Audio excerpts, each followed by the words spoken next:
వల్లనే పిల్లలు రావడం పోవడం అలా జరిగినట్టుంది. ఆ సందర్భంలోనే మరి మర్డర్ అయితే ప్రీ ప్లాన్ మరి ఆ ఏజ్ లో అంత చిన్న ఏజ్ లో కూడా అబ్బాయి అంత గట్టిగా 18 కోట్లు మెడపైన వేయడం ఏదైతే ఉందో అది ఘోరమైనటువంటి విషయం సార్. రైట్, లైవ్ లో మీరు చూస్తున్నారు, స్థానికులు అక్కడ ఉన్నారు, స్థానికులు ఆర్టీవీ ఎక్స్క్లూజివ్ గా మాట్లాడుతున్న విజువల్ ని మీరు చూస్తున్నారు. ప్రెసెంట్ అక్కడ ఎటువంటి సిచ్యువేషన్ ఉందో రిపోర్ట్ అందించేందుకు మా ప్రతినిధి శిల్ప కూడా లైవ్ లో సిద్ధంగా ఉన్నారు. శిల్ప, ఒక్కసారి అక్కడ స్థానికులు ఎవరైనా ఆ కుర్రవాడితో మాట్లాడిన వాళ్ళు కావచ్చు, లేకపోతే ఆ పిల్లాడి గురించి తెలిసిన వాళ్ళు కావచ్చు, ఎక్కడ పేరు రివీల్ చేయాల్సిన అవసరం లేదు, బికాస్ మైనర్ కాబట్టి మనం ఆ ఇంటిగ్రిటీని దాన్ని అలాగే కాపాడే ప్రయత్నం చేద్దాం. ఆ పేరు విషయంలో కావచ్చు, కుటుంబానికి సంబంధించి ఆ పిల్లాడిని చూసిన వాళ్ళు కావచ్చు, లేకపోతే ఆ పిల్లాడితో మాట్లాడే వాళ్ళు కావచ్చు, ఎవరైనా అక్కడ ఉన్నారా? వాళ్ళు మాట్లాడడానికి సిద్ధంగా ఉన్నారా? ప్రస్తుతం అయితే ప్రతి ఒక్కరు కూడా షాక్ లో ఉన్నారు. ఎందుకంటే రోజు ఇటు సాధ్ర కావచ్చు, అక్కడ ఇక్కడ కాలనీ వాసులందరూ కూడా చిన్నపిల్లలందరూ కూడా గ్యాదర్ అయ్యి ఆడుకునే వారు కూడా తెలుస్తుంది. సో ఆ అబ్బాయి ఎందుకు ఈ విధంగా అత్యంత దారుణమైనటువంటి హత్యకు పాల్పడ్డారు. ఫస్ట్ ప్లాన్ ప్రకారం వచ్చినట్టు కూడా తెలిసింది. ఇంకొకటి ఆ ఇంట్లో 80,000 కోసం వెళ్ళినట్టు కూడా ఆ 80,000 ఆ అబ్బాయికి ఎట్లా తెలిసింది. సో ఈ కోణంలో పోలీసులు విచారణ చేస్తున్నారు. ఎందుకంటే ఇప్పటికే పేరెంట్స్ పోలీసు ఉన్నారు, అందులో ఉంటే వాళ్ళని సైతం విచారిస్తారు. ఆ అబ్బాయి గతంలో ఎప్పుడైనా ఇంటికి ఎన్నిసార్లు వచ్చారా, ఆ అబ్బాయితో శాస్త్రం ఉన్నటువంటి ఏ విధంగా ఉండేది, ఇద్దరు కలిసి ఉండేవారా ఏంటి, ఏమైనా వాళ్ళిద్దరి మధ్య ఏమైనా కోపం, ఏమైనా గొడవలు లాంటి ఏమైనా చిన్న గొడవలు ఏమైనా ఉన్నాయని కూడా ప్రస్తుతం అయితే పోలీసులు అయితే ఇన్వెస్టిగేట్ చేస్తున్నారు. ఒకవైపు వాళ్ళకి మాత్రం అదుపులోకి తీసుకున్నారు. శిల్ప, మీ వెనకాల మహిళలు ఉన్నారు. ఎందుకంటే మహిళలకు సంబంధించి ఎటువంటి రియాక్షన్, ఎందుకంటే సాధారణంగా ఇటువంటి ఘటనలు వినగానే కాస్త ఆందోళన గురే అవకాశం ఉంటుంటుంది. వాళ్ళకి తెలుస్తూ ఉంటుంది అక్కడ పరిస్థితులు ఏంటి అనేది. ఒకసారి వాళ్ళతో మాట్లాడే ప్రయత్నం చేస్తారా?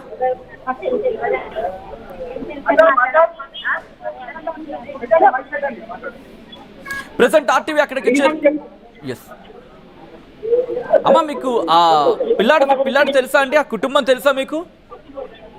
అంటే తెలియదండి. మేము మా ఓనర్ మా సిస్టర్ ఆమె, మేము వచ్చాము 4 days నుంచి ఇక్కడే ఉంటున్నాము. 4 days నుంచి ఇక్కడే ఉంటున్నాము. టెన్షన్ కదా ఏమవుతుందో మా బావకి మా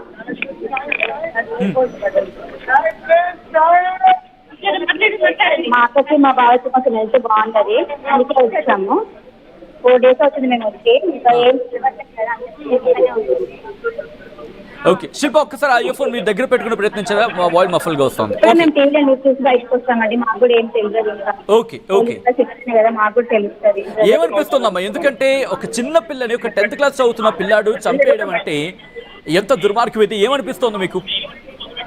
ఏమనిపిస్తుంది, చాలా బాధ వేస్తుంది. అన్నం పుణ్యం పెరిగింది, చిన్న పాపనంతా చంపితే చాలా బాధ కదండి. అంటే నిందితుడు ఎవరో పెద్దవాడైతేనేమో వేరేలా ఉంటది కదండి. చిన్న బాబు కదా, తెలియదు మాకు కూడా, ఏం అర్థం అవ్వట్లేదు.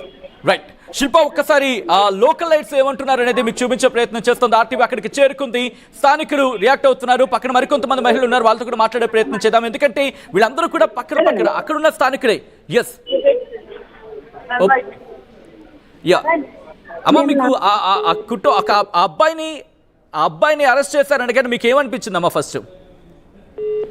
ఓకే, లైన్ డిస్కనెక్ట్ అయినట్టుంది. మరి కాసేపట్లో అక్కడికి వెళ్ళే ప్రయత్నం చేద్దాం. ప్రస్తుతం సహస్ర ఇంటి దగ్గర లైవ్ విజువల్స్ మీకు చూపిస్తోంది ఆర్టీవీ. అక్కడ ఏం జరుగుతోంది, మొత్తం ఆ ప్రాంతం అంతా కూడా, అక్కడ ఉన్న వాళ్ళందరూ కూడా రోడ్ల మీదకి వచ్చేసారు. రోడ్ల మీదకి వచ్చి ఒక భయాందోళన వాతావరణం, అక్కడ ఒక విధంగా చెప్పాలంటే భయభ్రాంతులకు లోనవుతున్నారని చెప్పుకోవచ్చు. వాళ్ళందరూ కూడా ఒక్కసారిగా షాక్ గురయ్యారు. ఎందుకంటే ఇంతవరకు కూడా ఈ ఘటనకు సంబంధించి కారకులు ఎవరెవరెవరు అంటూ కూడా ఒక ఉత్కంఠ కొనసాగింది. ఈ నేపథ్యంలో ప్రస్తుతం ఆ ఇంటి వాళ్ళ మైండ్ లో వాళ్ళ సెట్ సరిగ్గా లేక మా బావ నడుములు ఇవ్వట్లేదు, మా అక్క అయితే తడొచ్చేస్తుంది, తనకు ఆరోగ్యం బాగుండదు, బాబుకు అంత తెలీదు. మా అన్నయ్య తన ఎప్పటి నుండి అన్ని చేసుకొస్తున్నాడు, కానీ చేసిన వాళ్ళని మాత్రం వదలకండి. ఏది ఏమైనా ఎవరు చేశారు ఏంటి అన్నది కరెక్ట్ గా తెలుసుకొని మాట్లాడండి. మీడియా వాళ్ళు మాత్రం దయచేసి తప్పుడు మాటలు మాత్రం మాట్లాడి 1కి 4 రాయకండి.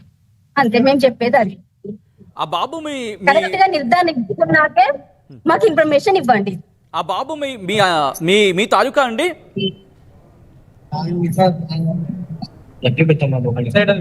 మాట వినిపిస్తోందా మీకు? చెప్పండి. ఆ బాబు మీ తాలూకానా? ఏ బాబు? ఆ బాలుడు ప్రెసెంట్ హత్య చేశాడు, అదే ఆ సహస్రను చంపేసిన అబ్బాయి మీకు అంటే మా సిస్టర్ అండి. సిస్టర్ వాళ్ళ ఇంటికి వచ్చాము మేము.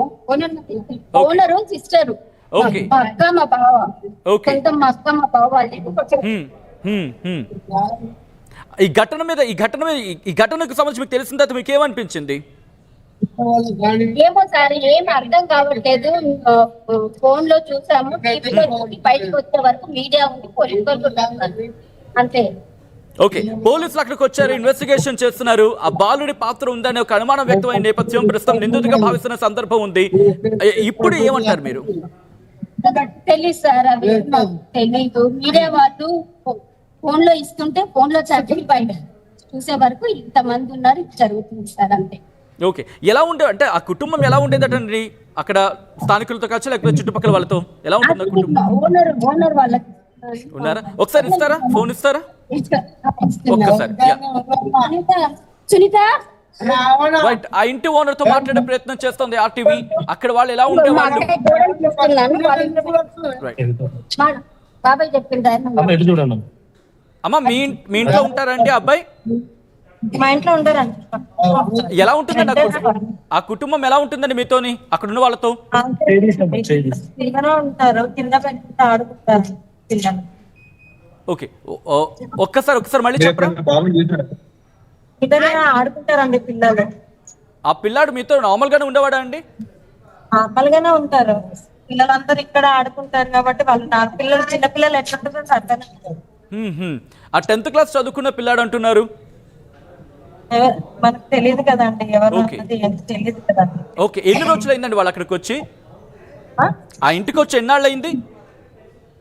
తెలియదండి, ఎన్నాళ్ళు అయిందండి. ఓనర్స్ కి తెలుస్తుంది కదా మాకు. ఓకే, మీరు అక్కడ ఉంటున్నారా లోకల్? మేము ఓనర్స్ అండి. పక్కన పాప చనిపోయింది కదా, మా ఇంట్లో పాప చనిపోయింది. శాస్త్ర వల్ల ఓనర్స్ అండి. ఆ పిల్లాడి ప్రవర్తన ఎలా ఉండేదమ్మా? మా దగ్గరికి రాడు కదా, మా ఇంట్లోకి రాడు కదండి.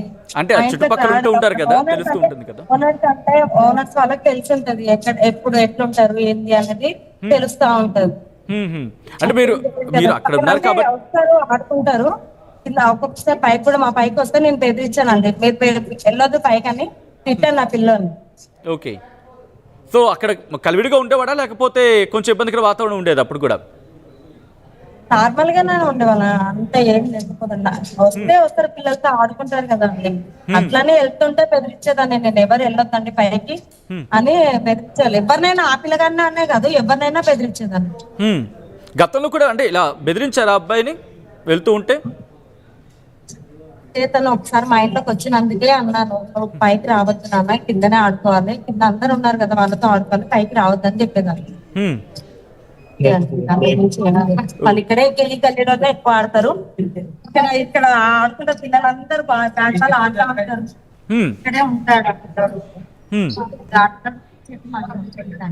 అంటే అక్కడ చుట్టుపక్కల వాళ్ళతో ఎలా ఉండేవాడు? స్కూల్కి వెళ్ళి తిరిగి రావడం మళ్ళీ సాధారణంగా ఉండేవాడా లేకపోతే అప్పుడే కొంచెం అనుమానం కలిగేదా మీకు ఏమైనా? తెలియదు.